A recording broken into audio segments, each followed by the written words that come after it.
Thanks so much for the opportunity from the LicensingLive team. I think it's great to be here and be in front of you. My journey with monetizing innovation started way back when I was in Stanford. Like in classic Silicon Valley fashion, I had a team. We were pretty excited. We went and pitched an idea to a VC. And there was this question that he actually asked me. He said, how do you know you would monetize on your innovation or idea? And again, I pulled up a whole bunch of spreadsheet with assumptions and showed it to him, classic fashion again. And he said, you've labeled them correctly. Those are assumptions. How do you truly know that you would monetize on your idea, right? That question haunted me. It drove me. And it also made me join Simon Kucher & Partners, the world's largest pricing strategy consulting firm, and drove me through the initial years at Simon Kucher, the last 5 years as a partner, and this year as a board member at my company, and working with hundreds of companies across the world on this topic area. But I didn't come here to tell you my life story, did I? I came here to tell you that I have the answer to that question, ladies and gentlemen. I have the answer to the question of how do you truly know that you would monetize and not just hope that you will. And I would give you that answer in the next 30 to 40 minutes. And we'll have some QA, and it's also codified in the book that you probably would see. But the answer is there, and that's great. Before we get into the answer, I think we should also level set on the problem.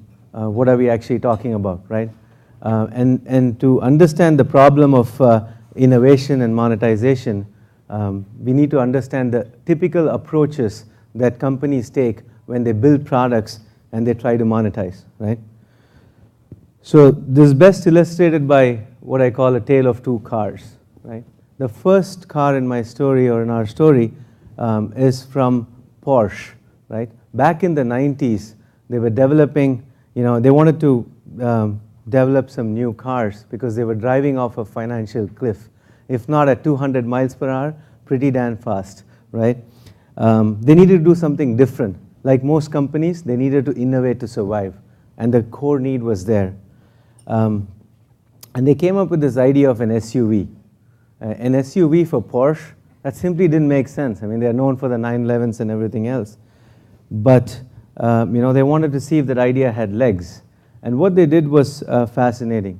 They went and validated with the market whether there's an appetite for a Porsche SUV before they even built one, before the sketches were drawn. And they did find out that people were willing to, said there's value, and more importantly, they were willing to pay for an SUV, which was like music to their ears, and that kind of started their product development process.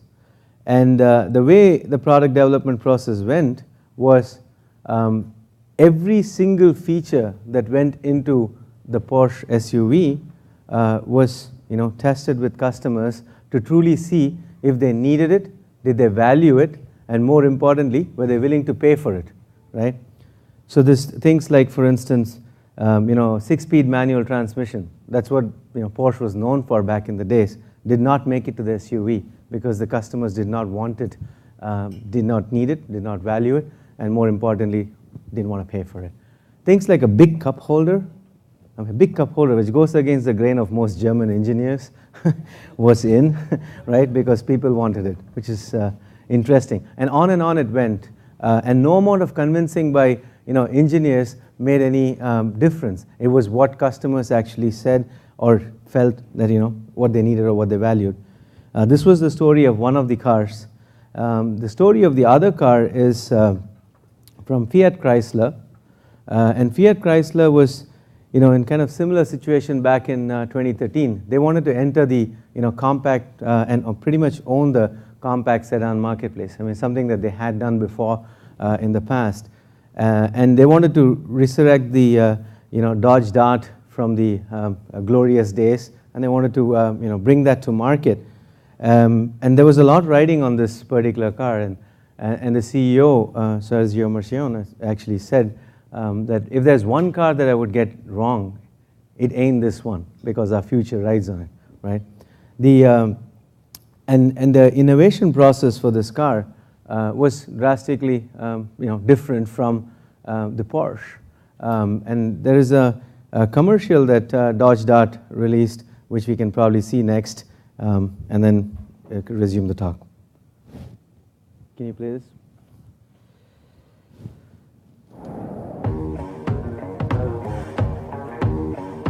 Start with the simple idea. Think. Think more. Drink coffee.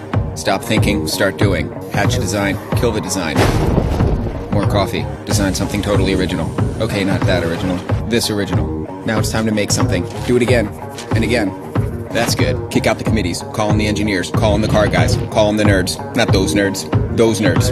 Blow off lunch. Blow off dinner. Blow off weekends. Sleep. Okay, that's enough sleep. More coffee. Build a prototype. Mold it. Shape it. Hate it. Start over. Build another prototype. Mold it. Shape it. Love it. That's good. Kick out the committees again. Why? Because they lead to compromise, and compromise leads to this. Okay, back to it. More coffee. Give it some kick. Give it more power. More power. Never too much power. Give it 40 mpg. No, 41. Give it a smartphone app that can start the engine. Give it a huge display. Bigger. No. Bigger. Good. Give it a starting price under 16 grand. Uh-oh, the finance guys. You can't do that. Kick out the finance guys. Take it to the track. Tweak, tweak, tweak, tweak. Stop. Take it to the car shows. Call the critics. Call the marketing team. Win some awards. Get a celebrity endorser. No, no, no, no. Yes, he's perfect. I am? Yes, you are. Making a groundbreaking car. It's that easy.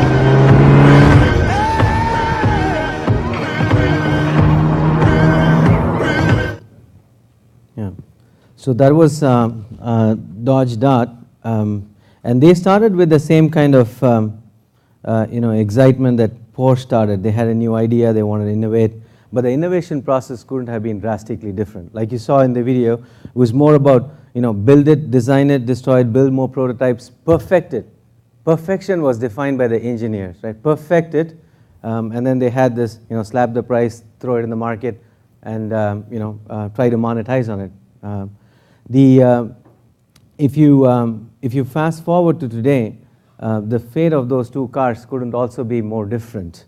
Porsche, which launched the SUV, now known as the Cayenne, is probably the most roaring success in automotive industry, accounts for half of Porsche's profit, sells more than 100,000 units, and is largely regarded as the sort of types of vehicles that really saved Porsche back in the days.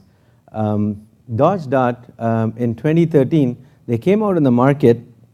What they didn't realize is that they had completely missed the point in terms of what customers needed, what they valued, and what they were even willing to pay.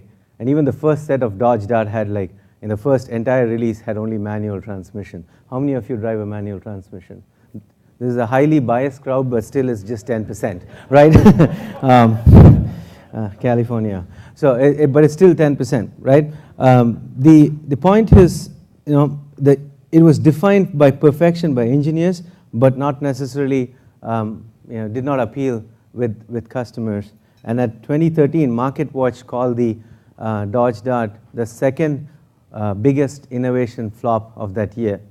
And the first one was Apple Maps. So it was Apple Maps bad, right? I shouldn't say this in Cupertino, maybe.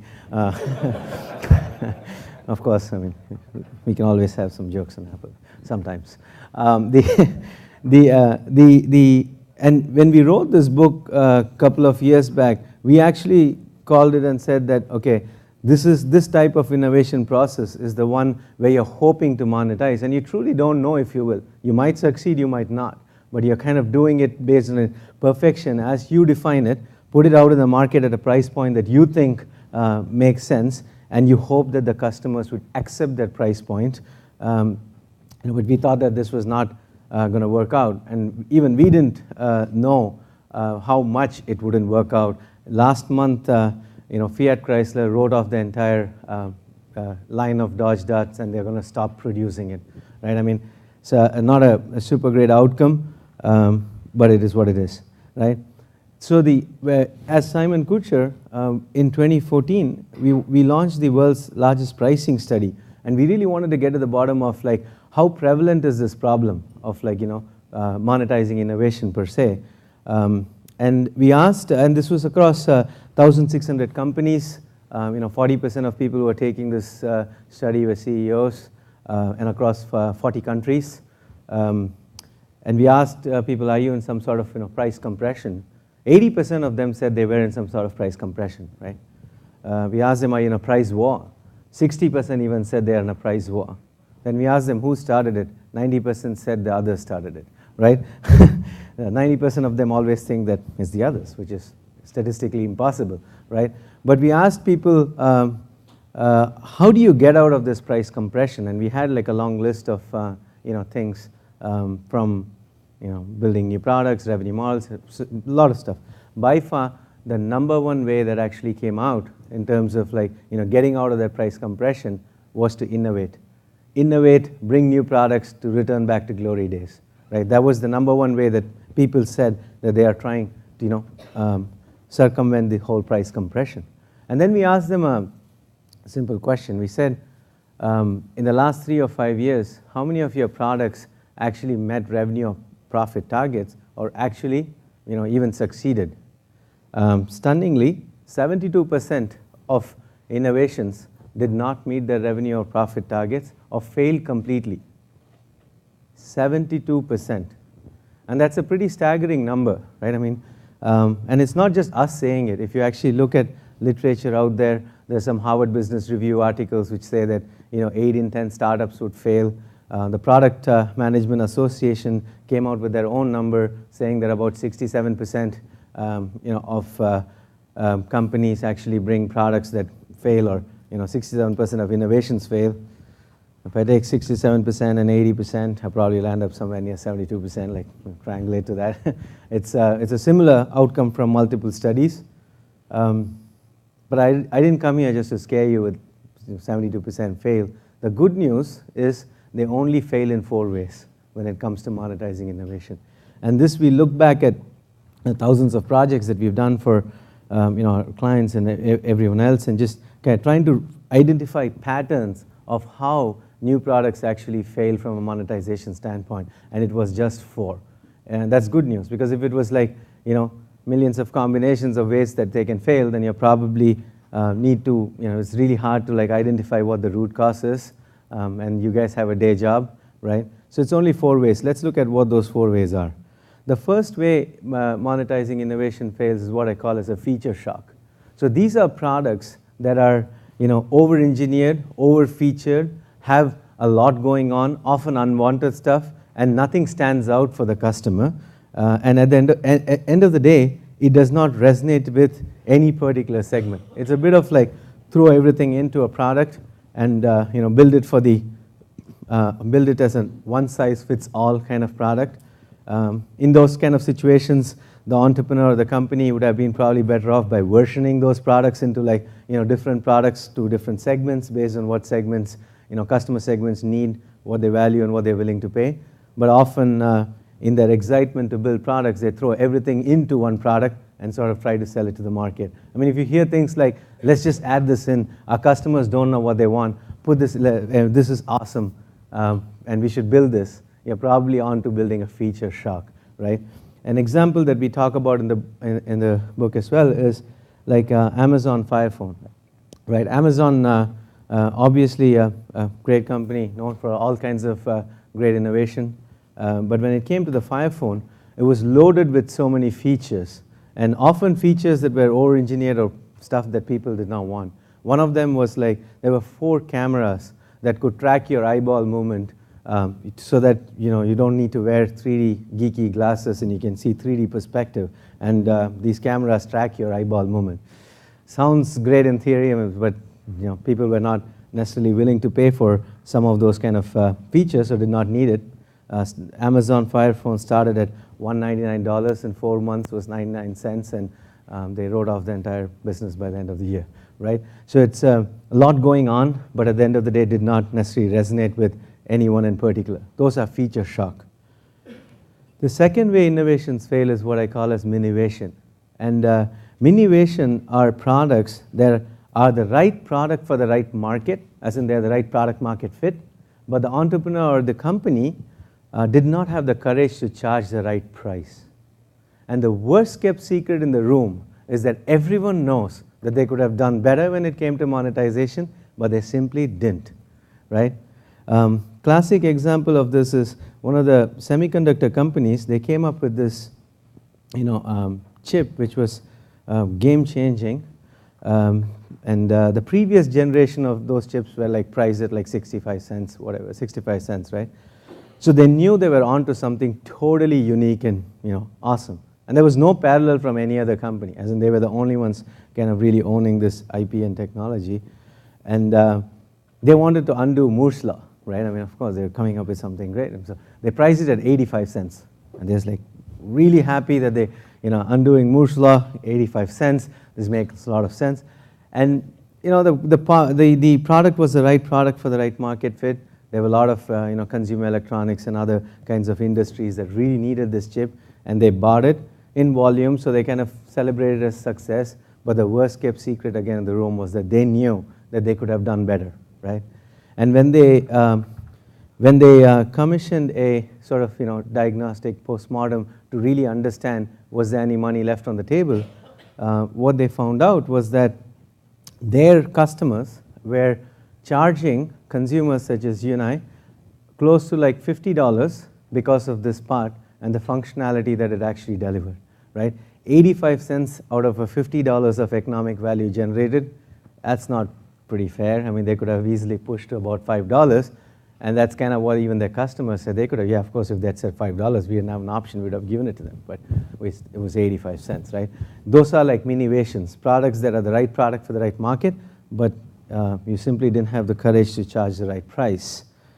The third one is what we call as hidden gem.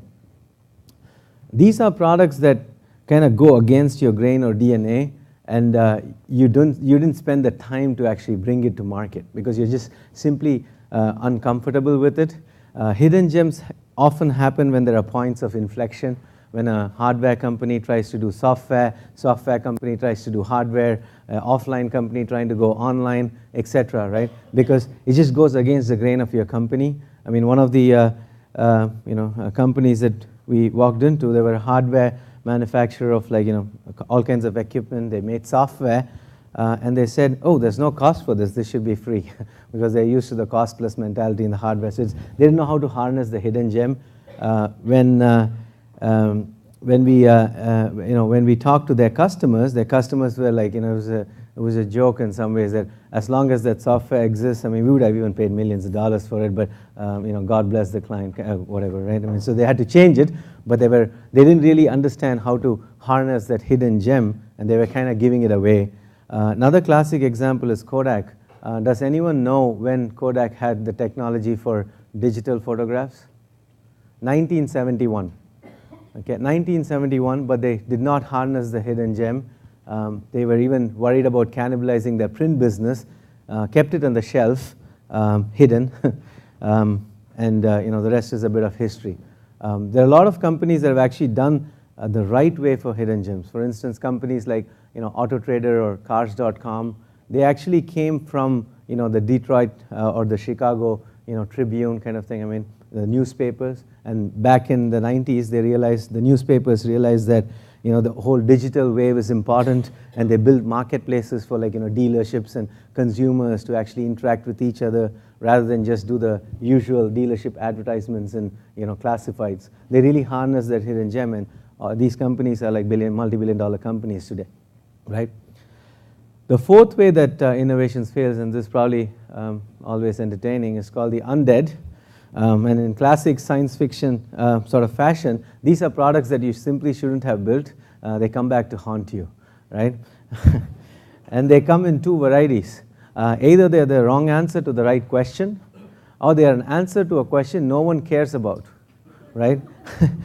Either way, you shouldn't have built this. And I couldn't resist myself by putting another picture of an undead. One is a zombie, and there's two undeads in this photograph, and I will, or photo, and I'll let you guess what the second one is, right?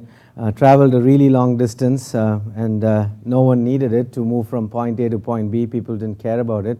Wrong answer to the right question at $5,000. Oh, it didn't make sense, right? And there are this is probably one of the categories where companies over and over sort of invest their time to really build something, but at the end of the day, they're building completely the wrong things. And the stuff around, this is easy to fix, but often people say things like, the train has left the station, I don't want to be the one who's actually going to stand up against this project. I might not use this, but if you hear any of those kind of things, it's probably time to kill the product, right? Rather than just launch it and make it an undead. So in this study that we did, we also wanted to understand what were the two biggest criteria that make successful companies, right? I mean, like, what do successful companies do? The ones that actually monetize their innovation well. The first success criteria is what I call as price before product. As a price comes before product in the English dictionary. For most companies, it stops right there, right? But let's level set on what price is. When most people think about price, they think about a dollar figure. That's a price point, right? Price is a measure. Like liter is a measure of volume. Price is a measure of value, right? When you see it that way, price is an indication of whether people want your product and how badly do they want it, right? And when you actually think about the successful companies, what do they really do? They try to understand if people are actually willing to pay for their innovations, or at least have a sense for whether there is a willingness to pay before they go overly invest on products to actually truly build it, right? So this price before product truly means bringing pricing up front in the R&D stages of innovation, right? The other alternative, kind of like the Dodge Dart kind of way, is like you build the product and it's time to launch the product, stick on a price and sell it. That's how you hope to monetize. To really know how to monetize, you need to bring price before product. And what that really means is having these early talks with customers in terms of what do they need, what do they value, and are they willing to pay for it. And we will talk about what that actually means and how to actually go about it shortly. The second success criteria for these companies which really did well was they had C-level involvement when it comes to monetizing innovation or just and this entire topic area. And we were able to statistically benchmark this from the study that I talked about, that when C-level people are involved directly, there is a 35% chance of doing better in all kinds of KPIs. I mean, most C-level people will say that in hindsight that, yeah, that sounds correct, but we were able to put some empirics behind this. So it's important to get your senior management involved in these in monetizing innovation, building the right products, etc. And in the book, you would actually see that every chapter we introduce what we call as the CEO questions that a CEO should ask, or at least know the answer to by topic area. So I told you that I had the answer. Now that we have level set on the problem, let's switch to the answer. The answer is a 9-step framework, right? The 9-step framework for crossing the chasm, pun unintended, from hoping to monetize to knowing that you will. And this framework starts with having the early willingness to pay talk and goes all the way to maintaining your price integrity after you launch the product, right? For today's talk, I'm going to focus on some of the few critical ones. It's having the willingness to pay talk early. We'll talk about some of the segmentation aspects, monetization models, and also some behavioral kind of context that is necessary, right? So having this willingness to pay talk early, right? What does that really mean? Most of you would probably say that in some shape or form you probably have some customer validation before you're probably launching your product. I mean, I've walked into many companies that say we do all kinds of product market fit assessment before we actually launch products.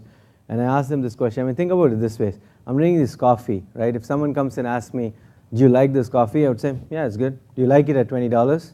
The whole conversation is different, right? So if I didn't put pricing into my product market fit kind of validation, I'm often hearing what I want to hear, right? So it's really about product market pricing fit and not just product market fit. And without doing this, you wouldn't really know what to prioritize in terms of building your products. And this is illustrated by this story, where this was a company where, and in this example, there was a company where the CEO tasked the team to come up with a new product, and it was a app for it was a mobile marketplace app between sellers and buyers, and they were already monetizing on the sell side, and they actually wanted to make a product for the buy side. So in classic fashion, the team went off to an offsite for 2 days, thousands of post-it notes, generated various ideas, debated everything, killed probably half of them, passionate debates, and they came back to the CEO and said, here are 25 features that we really came up with, and we want to build this app for the buy side. And the CEO asked the same question that the VC asked me. How do you know that you would monetize on this idea, right? So what they did was they went outside the walls of their companies and just had the conversation with their customers, trying to truly understand whether people needed what they were building, did they value it, and would they pay for this. And to their pleasant surprise, counterintuitively, a lot of stuff that they actually thought people would love to pay for was way down the list, and things that they thought was like super easy to develop, so why would people even pay for this? It's like easy, we can just whip this up in like a couple of days. People are actually willing to pay for that thing all day long, right? I mean, so often in an engineering mindset, the stuff that is really complex is what people think that people really want. But counterintuitively, sometimes stuff that you can do 80-20 is probably what people are willing to pay for. And they were able to identify feature by feature what people were willing to pay for. For instance, one of the features that they thought would have a huge potential was this feature which would let you know whether someone in your Facebook circle actually purchased a product from the same seller. So people thought that, and these guys thought that there's probably credible information that someone actually who purchased from the same seller, and people would be willing to at least pay something for that information. But guess what? They found out that people actually didn't even want to be known in their Facebook circle for this, like that, they just wanted some kind of, they didn't want to be known in the Facebook circle that I'm actually purchasing this product. There were some of them. And then there were others who were like, yeah, I mean, this sounds good, but I won't, I like it, I'll need it. It's like my coffee example. I won't pay for it. Right? I won't pay for it, pretty much, right? And why? Because they have their own mental models and rules when it comes to reviews, and even some of them actually wanted to pour through the hundreds of reviews and everything else to really understand and get that satisfaction that they actually made the right choice, and just understanding from their friend circle was something that robbed them of their choice. So it was way down the list. It was not even a popular feature. Had they not done this kind of work, they would have probably gone and built a product, trying to build it with 25 features, limited resources. They would have built an okay product, probably a feature shock, but what they actually did do was focus on the 10 things that really mattered and did a kick-ass job of building the product and focused on things like user experience, etc., and sort of launch the product, right? So having those willingness to pay talk early is important, right? But how do you do it? And there are 3 ways to do it. So how do you do it? The first way is just do it, right? What I mean by that is, when you're doing customer validation, put a price point in there. I mean, you're like much ahead before you're launching a product. Just put a price point and see how people react. Like, for instance, would you buy this at $50 when you're talking to someone? You have a concept, everything. Yeah, would you pay $50 for this? Oh, yeah, of course I would pay. Oh, would you pay $100 for it? Oh, no. Then ask them why. The most important question you will ask people in those discussions is the why question. And you will hear so many things that will help you, productize or prioritize what you're actually building. And if people say, if there's no chance, I mean, I wouldn't pay for this, is a kind of good thing, you probably know that you're heading down to sort of an undead. One of the companies that did something along these lines in a very simple fashion, they were actually launching a mobile product, and it was a software which is also a desktop product. They were launching a mobile product, and they felt that the mobile product is kind of similar to the desktop product. Should we really charge for this? And the internal debate was like, should we charge? And they settled that, okay, let's charge it at 50% of the desktop product price.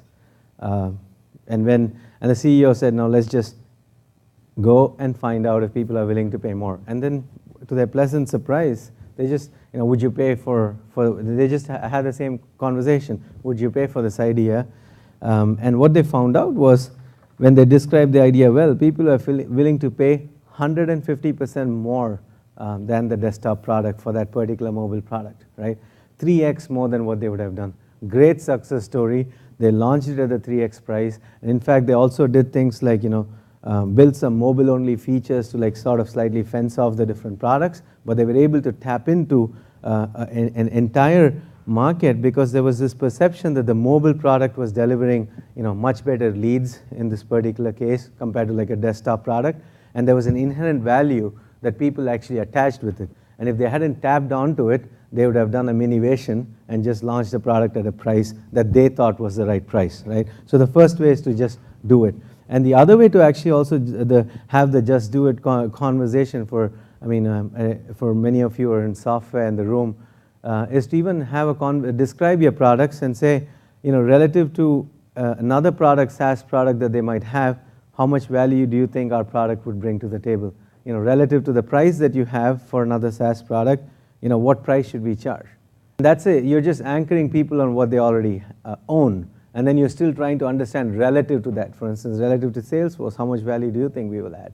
Right? So it's just understanding that is having the willingness to pay conversation. And if you say, oh, I'm not going to pay for this, like why? Oh yeah, that's a no-brainer. Your value is like a lot more. You just asking those questions will improve the whole product development process. And when you're doing this initially, counterintuitively is a lot more easier to do because your customer is not in a negotiation mindset.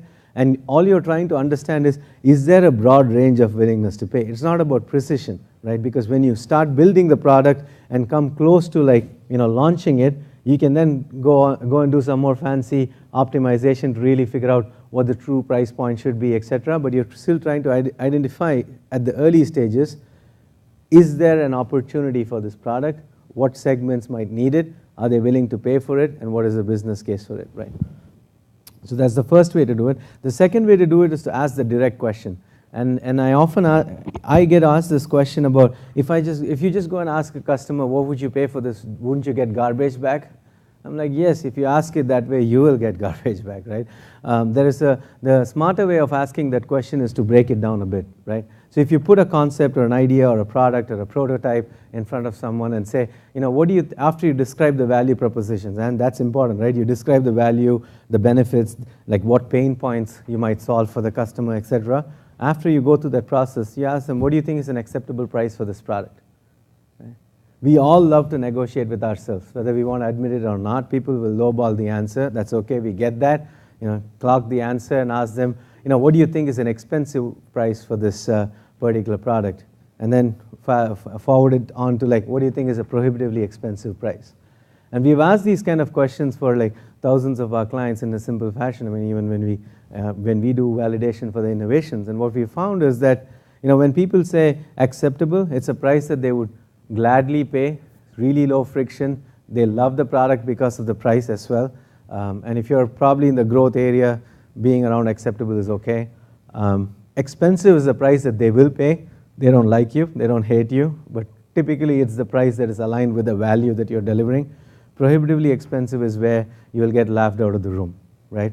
So if you do this in a more statistical manner and have maybe hundreds of people giving you this answer, then you can plot charts such as this. And why is this important? Because you can start identifying, are there any psychological cliffs when it comes to early willingness to pay, and you're trying to get a range of this earlier on.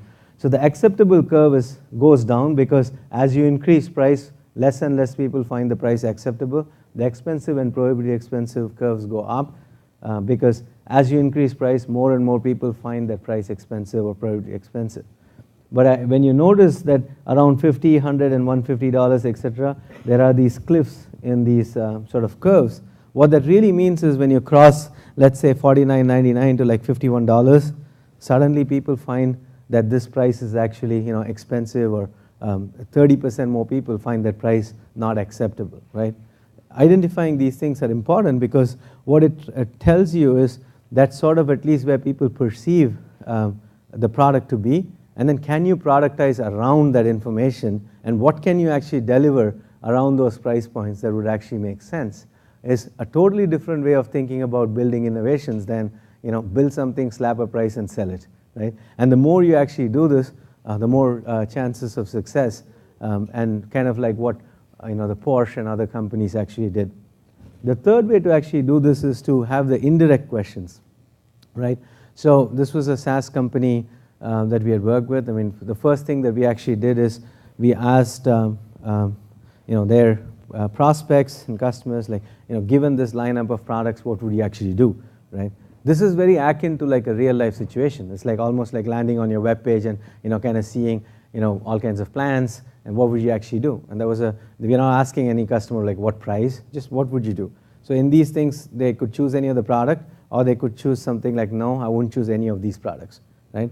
Then we change the situation, and then we, for instance, we put this situation in front of people and say, okay, if you had these 3 products, and these features and these price points, what would you do? Would you choose any of these, or would you not? And then we change the scenarios again. For instance, here we added 2 features and changed the price. And let's say in the previous example, someone had said, we choose the team product, but in this scenario, they would say, no, I would not choose any of these products.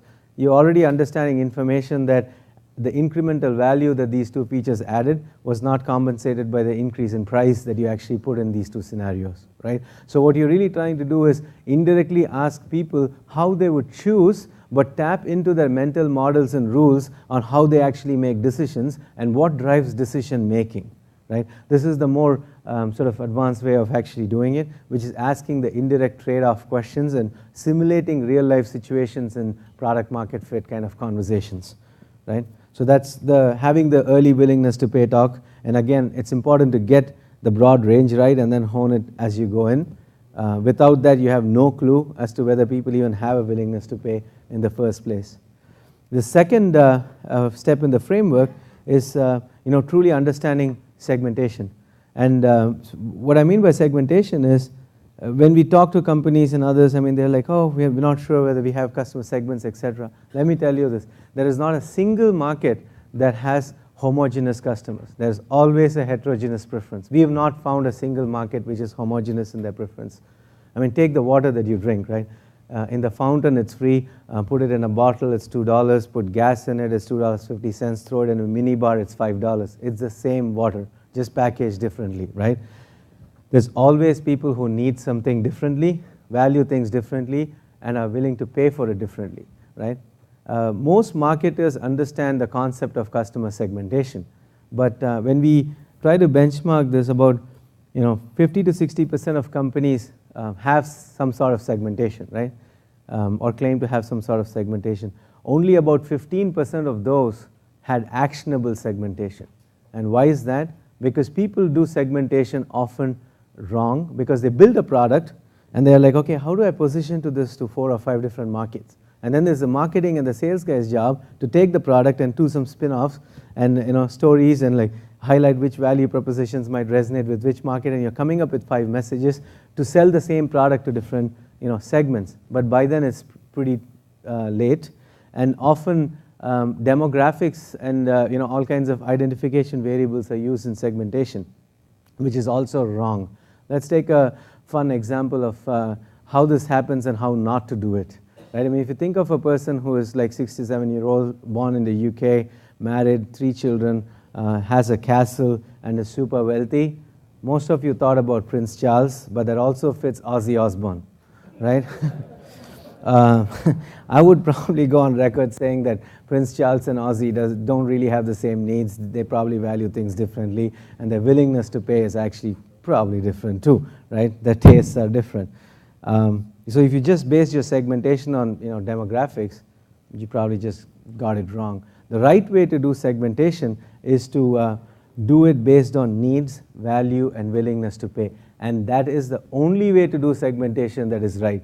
As in, you're building products to what people need, what they value, and what they're willing to pay. And then you identify a different customer base who probably needs different things, values things differently, and their willingness to pay is different. Right? If you use those guiding principles to form your segmentation, then your new products have the same segments, your product marketing has the same segments, your sales has the same segments, your marketing guys have the same segments, and as a company, you actually know what to lead with, how to lead with it, what to position, and what to pitch in a given conversation, right? If you didn't do it this way, you're just left with a product trying to sell it in different flavors, but that just doesn't work, right? If you do segmentation, you need to act differently, and that is the point, right? I mean, you as in your product team, your sales teams, your marketing teams, for innovating product roadmaps, price negotiation, etc., you need to act differently. There's no point in segmenting and just doing this, acting the same way across all your segments, which also happens often, right? So having the willingness to pay conversation early is important. Identifying segments is important, and also identifying what's the size of those segments and which segments to even focus on when you develop the products is important. And if you didn't, if you form your segments based on what people need and what they value, you're off to like a great start. There's one of the stories that probably brings this to light is a company that we walked into, right? They actually said that our customers are super price sensitive, right? It's like a price sensitive market, etc. And if you look at the average across all the stuff that products, services, price, etc., tech support, and all kinds of attributes, if you look at across all the customers, yeah, price was popping out as like the number one thing, and this is what they were kind of quoting. But behind the scenes, what was really happening is there were 4 segments. There were people who wanted the best, as in they wanted the best product. Some wanted it now, as in it was not about the product, but it was about the delivery. Some wanted only the product features, and some were truly price sensitive, right? The price sensitivity was off the charts. But that was probably driving a lot of the average price sensitivity. So if you build to the average customer, or you look at the average and make inferences, you're surely wrong. Looking at it by segments is important, and in this case what they did is once they knew this information, they built 4 products based on what people truly need and what they're willing to pay, rather than just have a one-size-fits-all, which usually is a one-size-fits-none in most cases. The next step in the framework is to really understand monetization models. And what I mean by that is often how you charge is way more important than how much you charge. Right? How you charge is way more important than how much you charge. What do we mean by that? Let's take an example like Michelin. When they came up with a truly innovative tire, which was supposed to last like 20% longer, it's like even though I would not admit that there's an industry where there's commodity. I mean, if you talk about price pressure, tires are probably one of the ones that there's truly a lot of price pressure. And if they had gone and asked for the 20% premium because their tires are supposed to last 20%, there's no chance they would have gotten it. And these are tires that were for sold to truckers who were moving things from point A to point B. What they actually did was brilliant. They changed the pricing model or monetization model to price per kilometer. And the truckers loved that. Why? Because now if they traveled a certain distance, they knew exactly what the tire cost was, and they could now pass it on to the end customers. And it was also a pay-as-you-go. There was no upfront investment to like buy hundreds of these tires. Huge hit in the market, a great success story. Michelin got back their 20% because the tires lasted 20% more, and it was a great story, right? Of how you charge is way more important than how much you charge. And we write about a lot of examples sort of in the book, and I think that's something for you guys to probably also look at. But how do you actually truly understand which monetization model to choose? There's an easy way to actually go about it. At least, I mean, there's a lot of ways to go about it, but the easy shortcut way to actually understand this is to put people through like situations again and try to see how they would react to it, right? So in this example, it was for a kind of a company where it was like, think of this as like a financial services company. If you're selling a $10 item, the price was 3.5% or 15 cents or 50 cents or 5%, or we asked people, are they indifferent? So what we're really doing is we put the situation in front of people and said, if you were charged based on a percentage and a flat fee or a percentage fee, what would you actually do? What would you prefer? If you go by all the stuff that we were taught in school, in theory, rational microeconomics, everything else, you'll probably say I'm indifferent, because regardless of how I'm charged, it adds up to the same thing. A 3.5% plus 15 cents is the same as 50 cents. So if you're a rational human being, you would say that I'm indifferent across these options because I paid the same thing regardless of the option that I choose. But what you find out is that your customers have a disproportionate preference for a certain structure compared to the others. In this case, a 50 cents flat fee was perceived to be the right answer for like when you're in the $10 per item kind of stage. When you're in the $200, a percentage sounded good. but the math works out the same. Most people don't do the math when it comes to like how you charge. They're looking to understand whether this actually makes sense for them, right? So putting them through these kind of situations and asking these questions is an interesting way to find out what is the perceived, pricing model that people would appeal with people and would create low friction. And we have done this kind of studies for hundreds of companies, and we've not found one, where their customers would say we are indifferent across all these options. People always have a preference, right? So probably one of the last steps in the framework, and there are several more which I'll probably let you guys read through, is the behavioral side. So you're tapping into also the irrational side of the human brain and not just the rational side. So this is an example of a SaaS company that we walked into. They had, in classic fashion, a good, better, best, packaging and pricing. And we asked the CEO, why do you have a good, better, best? He said, everyone does it, so I'm having one, right? What they were doing really was giving the farm away in the entry-level product, and the price points were not really aligned to the psychological thresholds. And what we did was we reduced the functionality in the entry-level product, adjusted these price points to like more psychological thresholds, because whether you're at 79 or 99 didn't make a difference, because people inherently perceive those as like the same thresholds. And then we also created this like a super premium anchor product at like $299 in this case, which actually made the other products look extremely attractive. And it was just we just put it out there as a decoy. We didn't do any product development work. It was just taking stuff, removing things, put it, increase price, make a decoy, and throw it out in the market. 36% improvement in ARPU and 29% in MRR. I mean, it just goes to say that how you present your products is also way more important, and not just presenting the products. And things like an anchor effect, psychological thresholds, etc., are really important, especially in B2B and SaaS companies, and also B2C software companies. So those are the different steps in the framework. We also talk a lot about in the book about how to implement this and make it stick. We've used several success stories of companies and how they actually do this. The few ways that the few themes that emerge from some of these companies that actually do it really well. They think price before product. The monetization model is core and center to their sort of product development process. They have a team that is cross-functional in charge of a new product, and often there's a person who's in charge of like monetization or a pricing hero or part of the pricing team or the pricing function who's ingrained into the sort of product development process. Sales and marketing participate in R&D and product discussions, and they're not just brought in after the fact, right? So there are a lot of themes and things and nuggets that you'll actually take out saying what are these successful companies doing.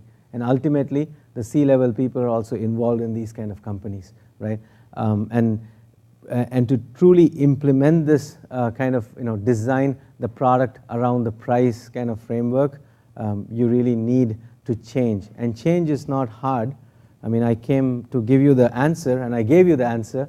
You can take the blue pill, go back tomorrow and forget that this talk existed, and build products and slap on a price and hope to monetize. Or you can take the red pill, design your products around the price, and see how deep the rabbit hole goes. Yeah. Good. Thank you.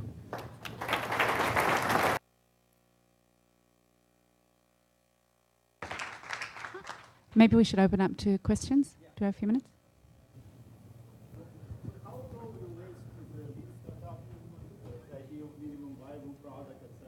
Yeah, so that's a great. Can you repeat the question? So you're like, what is the tie-in to the lean startup movement and MVP, minimum viable products? So I mean, it's the way we kind of see our work is like we are adding on to like existing literature, like lean startup and like the business model canvas, etc. Great works in terms of what is out there, but where we really add on to is the pricing aspect of it. It's not just about a product market fit like I was talking about. To us, it's more about a product market pricing fit. It's a bit of a triangle, right? So introducing that willingness to pay and pricing discussions more systematically in your sort of MVP discussions and lean startups is important. I mean, it's not about it's a lot about looking before you leap, not just failing fast and like kind of doing it right. So. But in general, do you see that established companies are trying to incorporate these kind of ideas to product development, or it's not happening? Sorry, I didn't hear your question. Do you see that established companies are trying to incorporate these kind of? Yeah, I mean, yes, I mean, it's very, it's happening, and I think more and more it's happening also out of like necessity, right? I mean, they have to like innovate, and the innovation is probably happening in startups, and you're like, how do I actually do this? And the stuff like lean startup movement is happening in many companies, big ones, established ones, and that's awesome. Where we sort of add to that is saying, that's great, but also make sure you're having the willingness to pay conversations when you're having those fast and agile conversations with your customers. Right? Yeah. So a lot of the things you said made great sense when you've got examples to back up your ideas. And since we're in Cupertino, I thought it made sense to bring up Apple Sure. as a company that kind of is counter to the research Uh-huh. way of doing things. Have you done any analysis on alternative ways of launching successful products? Yeah, I think what the story of Apple and Henry Ford is usually comes up when you talk about innovation, right? I mean, and we feel that as a society, we love to talk about exceptions, right? For every Henry Ford and Steve Jobs, there were 98 other people who had the exact opposite outcome, and we don't talk about them, right? We wish to change that. That's sort of why we wrote this book. It stems with a lot of myths about innovation. Chapter 3 in the book, we wanted to name it as, you're not Steve Jobs, but we thought the editor thought it was too provocative. So we actually said, why good people get it wrong. And we talk about 5 myths of innovation. And the first one is, if you build it, they will come. The second one is, like, if you didn't even have a product, how can you have a pricing discussion? The third one is, our customers don't know what they want. We need to build it for them, et cetera, and on it goes, right? That's, I mean, as an entrepreneur, you don't have a choice as to whether you have a pricing conversation with the customer. It's a question of, the only thing that is in your control is when you have it. You can build everything and then have the conversation and hope for the best, or with the same customer who actually doesn't know anything, you're having that conversation with your ideas, 6 months before you launch the product, and trying to understand if they would pay, so that you save yourself some embarrassment after 6 months. That's a smarter way of doing, which is pulling in those discussions much earlier. And I mean, at the end of the day, you're selling to the same customer, whether they know what they want or not. It's just a question of having that conversation early. And to the point about Steve Jobs and in Cupertino, most people, I mean, at least this is my opinion, most people think about Steve Jobs as a product genius. I think about him as a product and a pricing genius too. And the pricing genius sometimes is, sort of forgotten. Right? I mean, if you think about Apple, the way they kind of monetize, I mean, it's a classic skimming strategy. They launch high, then they go down. There's different versions. They go for different segments, different product portfolios, etc. And they build the largest, most profitable company in some ways. But there's a systematic method in the madness. And even Apple didn't probably get it right in every innovation. I mean, it is, that's also pretty well documented. Yeah. So I mean, if I look at iPhone 7, for instance, the pricing, I don't know if it was by John Ivey. I don't think so. It was not beautifully simple by any ways. It was $34.14, $769, etc. Like his price points that actually make you think about whether you want to, what do you want to do with that? I mean, it's not $749, it's not like $29.99, stuff that's easy to process. It's not based on psychological threshold. It almost looks calculated, but we all know that they're a premium company. It's kind of odd. So that's their latest pricing. Yep.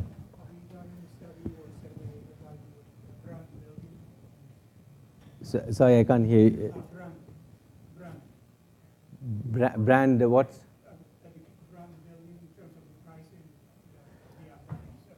Yeah, we do. I mean, we treat brand as if you have an existing brand, right? I mean, like there is an inherent willingness to pay for a brand. I mean, if you have just like-to-like products, brand A and brand B, chances are people would actually prefer one or the other at a different price because they have a perception of value that a brand delivers. It could be service-oriented, it would just be in your head, but that's how it is. I mean, we're not as rational and people don't make the full economic calculations and comparisons.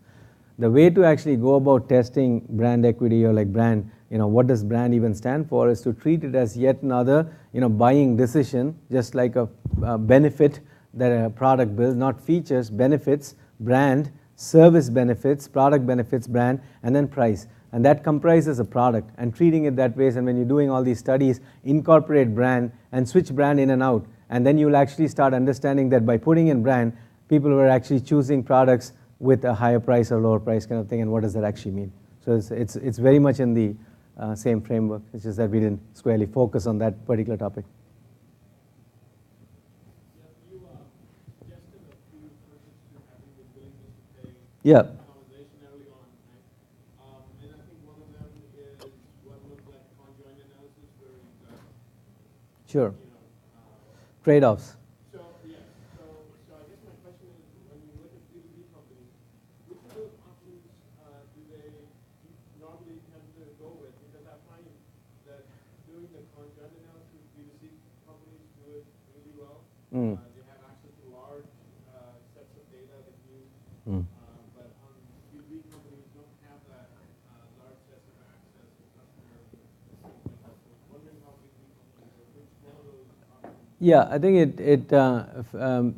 I would probably say that as a company we do way more work on B2B than B2C. 70% of our work is in B2B, and the methodologies that we actually use, counterintuitively, it actually works way more in B2B sometimes than even B2C, right? Just to put that in perspective, if you're in a situation where you only have 20 customers and 20 customers drive your entire revenue, right? I mean, if you're truly in the key accounts mode, then doing things like, for instance, a whole conjoint exercise and making it fancy and statistical is impossible or even irrelevant.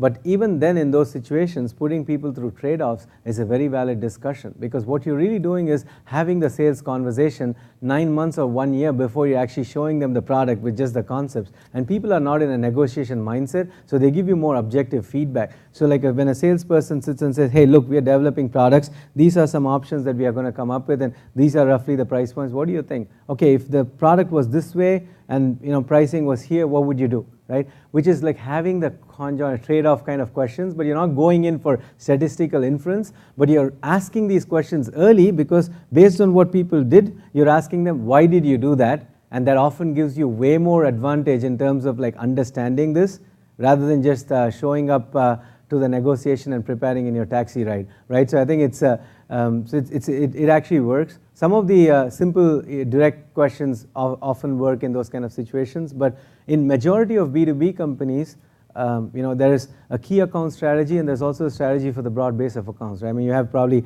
20 accounts that are probably giving you 50% of your revenue, and the other 50% is coming from 2,000 of customers. If you're in those situations, doing a conjoint, I wouldn't say just a conjoint study, but doing studies around trade-offs and pricing, truly, I call it pricing research, because just blindly doing a conjoint, you're probably just going to crash and burn in some ways, because there's a lot of willingness to pay elements that you need to incorporate in it. But for those kind of situations, if you had 50% of revenue from 2,000 companies or whatever, it's a no-brainer to actually do it, and we have done that many, many times.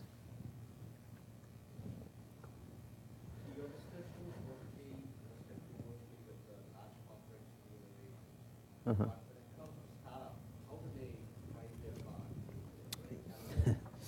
So they probably do it the Dodge Dart way, right? I mean, so this book was probably also written more for even early entrepreneurs and startup as much as it's for bigger corporations, right?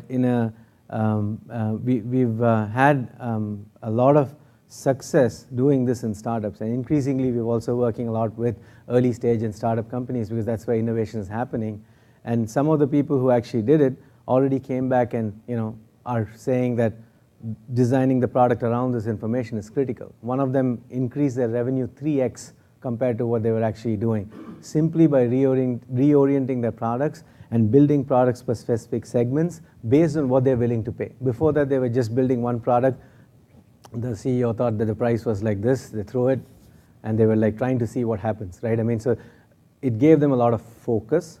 It also goes back to the lean startup question, right? I mean, when you're having these conversations, if you had the willingness to pay conversation also deeply as part of it, you're truly simulating whether people are likely to buy. And even some of the companies, early startups that we worked with, we do things like, for instance, paid pilots. So when you have a prototype, you're actually putting a price point on it for like getting a pilot, which is a beta test. You're paying for it, right? Why? Because we found things like, for instance, when people pay for it, there's an endowment effect. They feel more entrenched to the product, and they actually give you a lot of valuable feedback to even build future products, and they're more invested. And if they were not willing to pay for it, it's an indication they're on to something horrible in some ways, right? So incorporating these principles, even if you're a startup, is fundamental. And in the book, at least, we mark off sections where this is for like large companies, these are for startups. So we tried not to make a one-size-fits-all when it came to the book. What's that? Yeah, I think they were planning to distribute some of those. Great segue, I think. Great segue. We're going to let you have more Q&A with Madhavan outside while he signs his book. Sure. So we're going to break. Thank you, Madhavan. That was a Thank you great so much, presentation.